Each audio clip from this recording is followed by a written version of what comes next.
Hola, en este vídeo vamos a hacer un ejercicio muy habitual en trigonometría, especialmente cuando empiezas con el estudio de la trigonometría. Y se trata de que me dan el valor de una de las razones trigonométricas de un ángulo, en este caso nos dan el valor de la tangente del ángulo alfa, y nos piden que indiquemos el valor del resto de las razones trigonométricas de ese mismo ángulo. Pues entonces, para hacer esto y hacerlo en orden, lo que te recomendaría sería que empezases poniendo en algún sitio que quede claro cuáles son todos los resultados que quiero llegar a tener, cuáles son los valores de todas las razones trigonométricas, seno, coseno, tangente y sus correspondientes inversas. De manera que aquí yo ya podría empezar diciendo, oye, el que me dan es la tangente de alfa me dicen que es 2. Y voy a tener que ir hallando el resto de los valores de las razones trigonométricas de ese ángulo. ¿Y cómo voy a hacerlo? Pues voy a hacerlo utilizando estas herramientas que tengo aquí, que son las ecuaciones que nos permiten relacionar los valores de las razones trigonométricas de un mismo ángulo. Tienes ahí abajo en la descripción enlaces a vídeos donde te explico de dónde salen estas fórmulas, dado que todas estas fórmulas pueden deducirse con cierta facilidad y sus deducciones son interesantes e importantes. Es decir, estas fórmulas no están inventadas porque sí, sino que se pueden deducir.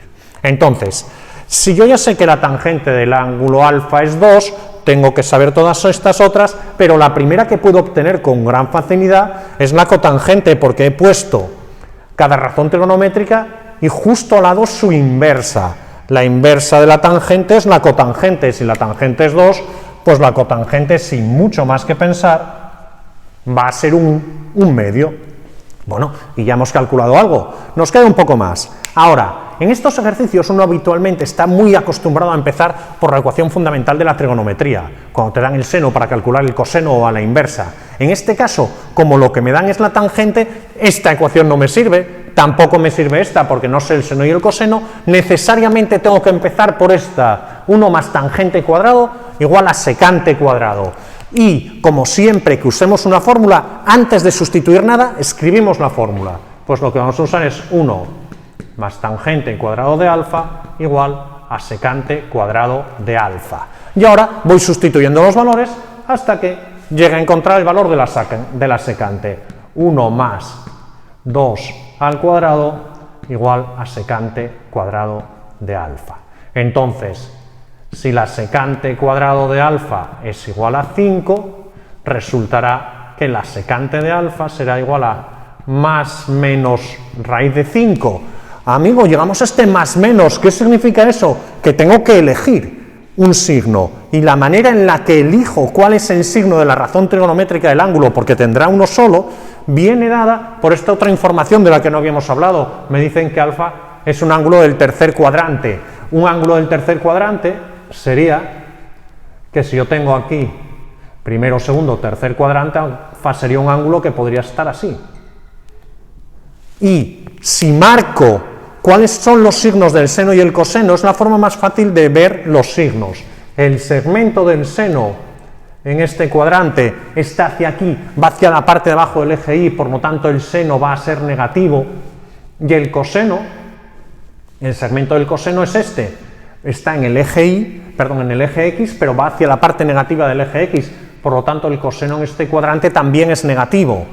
Si el seno y el coseno son negativos, sus correspondientes inversas también lo son. Tienes ahí un vídeo donde te explico más despacio los signos de las razones trigonométricas de los ángulos en los distintos cuadrantes, que hay que verlo despacio porque si lo entiendes te será muy fácil recordarlos.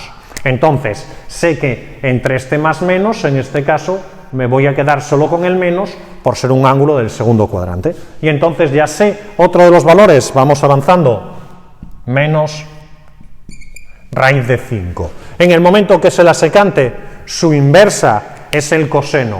Entonces, yo diría que el coseno de alfa es la inversa de la secante de alfa, es decir, es el menos, no lo olvido, 1 partido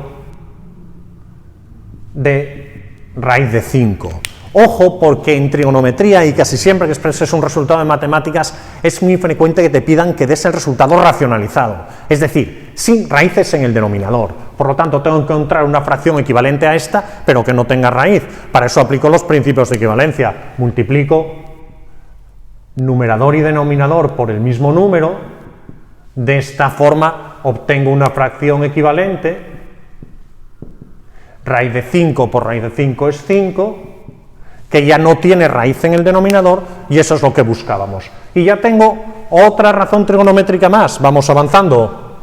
Menos raíz de 5 partido de 5 para el coseno. Dejo también en un vídeo por ahí el enlace a cómo explico todos los casos posibles de racionalizar. Pero en trigonometría normalmente es solo multiplicar numerador y denominador por la misma fracción que hay en el denominador. Y ahora tengo la tangente y el coseno. Necesito hallar el seno. Como tengo el coseno, podría aplicar la ecuación fundamental de la trigonometría. Seno cuadrado más coseno cuadrado igual a 1. Pero posiblemente sea mucho más rápido aplicar esta ecuación. Como sé la tangente de alfa y quiero hallar el seno de alfa y también sé el coseno de alfa, lo más fácil es despejar aquí, que seno de alfa va a ser igual a tangente de alfa por coseno de alfa, cuyos valores ya tenía. La tangente era un dato del problema, 2, y el coseno lo acabo de calcular, menos raíz de 5 partido de 5, pues esto me queda menos 2 raíz de 5 partido de 5. Menos 2 raíz de 5 partido de 5, que sería el valor del seno. Y la única que me falta por calcular es la cosecante, que podría calcularla por muchos caminos, pero quizás lo más sencillo es decir que la cosecante es la inversa del seno, y entonces me quedará, si sustituyo, inversa menos 5 partido de 2 raíz de 5, que una vez más racionalizo multiplicando numerador y denominador por la raíz de 5, y entonces aquí me queda menos 5 raíz de 5 partido de 2 por 5, estos 5 los puedo simplificar y me queda menos raíz de 5 partido de 2, como resultado de la única razón trigonométrica que aún no había puesto. Menos raíz de 5 partido de 2. Consejo, antes de terminar, revisa que no has olvidado ninguno de los signos, en función de los signos de cada cuadrante, y también que no has cometido ningún error tonto de operaciones. Una pequeña revisión de esas operaciones puede evitarte muchos errores y hacer que tu calificación en las pruebas sea mejor. Y eso es todo. Espero que esto te haya servido. Hasta pronto.